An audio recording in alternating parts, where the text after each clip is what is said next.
Hey everyone, Complex back with another video, and today the fifth and final free play boss in Anthem has officially dropped for the Season of Skulls, which means if you're working on that Night Hunter challenge, you are about to be able to, well, complete it, which means you are one step closer to completing the Indomitable challenge, or maybe you actually just completed the Indomitable challenge today after you finish this, in which case, congratulations.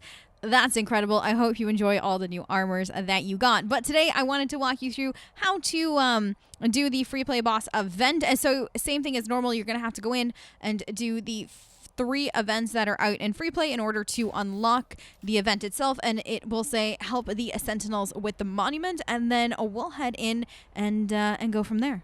So once you load into the event, you will notice that there are these pedestals that have these urns, and you're just going to want to make note of where they are. This event, by the way, is actually 3 full tiers of events, unlike some of the other weeks where it was just the 1. This does actually have the 3 with the 3 chests, so that is just something to note. Now, once you get into the event, you will see a lot of elementals, and then, like I mentioned, make note of the urns. And the first thing that you're going to want to do is collect the fire from these urns. So if you walk up to them, you're just going to gather it. You're collecting in order to put it into the bonfire. So this last event is basically surrounded with keeping the bonfire active. So once everybody in your group has collected everything from the fires, you are going to want to head over, and Faye will actually let you know where to go. It's kind of in this back area, and you don't actually place anything in there. It's just standing in there, and you're going to protect the zone. Now, one thing to note is that while you do have the whole protect the zone and getting the bonfire lit thing going, there is an Ursic that is going to drop, and Tier 2 and Tier 3 can actually take a little bit of time, especially if you are on GM2 or 3 with the Bristleback at the end. So you're going to want to get this done as quickly as possible. So I'd heavily suggest leaving either 2 minimum, 3 would probably be better people in the zone, or getting the Bristleback killed as quickly as possible and then getting back there. So then that way you have as much time as possible to complete Tier 2 and Tier 3. And now let's move on to the Tier 2 event. So the Tier 2 event is literally a repeat of the Sentinel Bonfire event that happens out in free play in order to unlock the zone that you're in now. So what is going to happen is you'll have the bonfire status to protect, and you want to keep that bonfire lit the entire time. And then there will be some scars that drop, and they'll have the little target symbol over them, and they have the fuel to help fuel the fire and keep it going longer.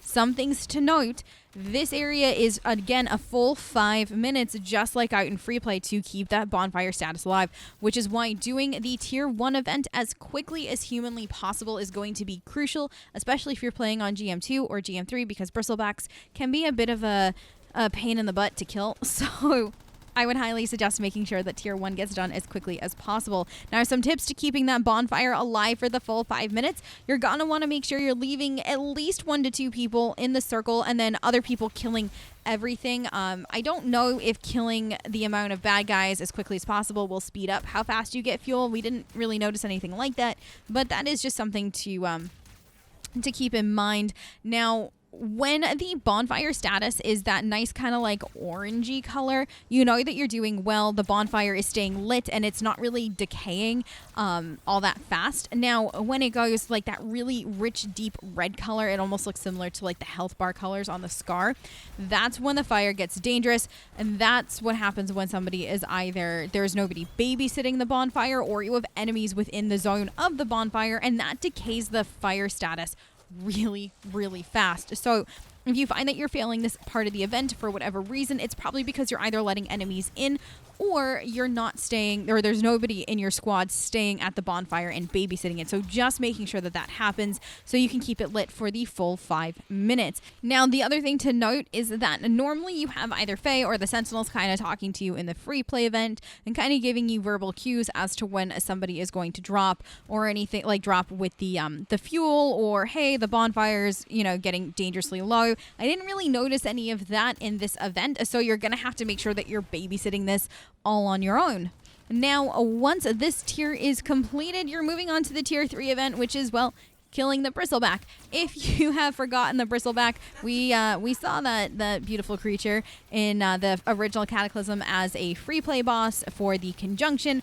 One thing to note is that the weak point for the Bristleback is under its stomach. So if you're an interceptor and you're going in on your ultimate, you're going to want to make sure you're getting kind of like up and under in order to hit them and to kill them as quickly as possible. And then once the Bristleback is dead, well, you have officially completed the event, which means that you are done with the Night Hunter challenge and you are one step closer, like I said earlier, to completing the Indomitable challenge, or you're just done with the Indomitable challenge.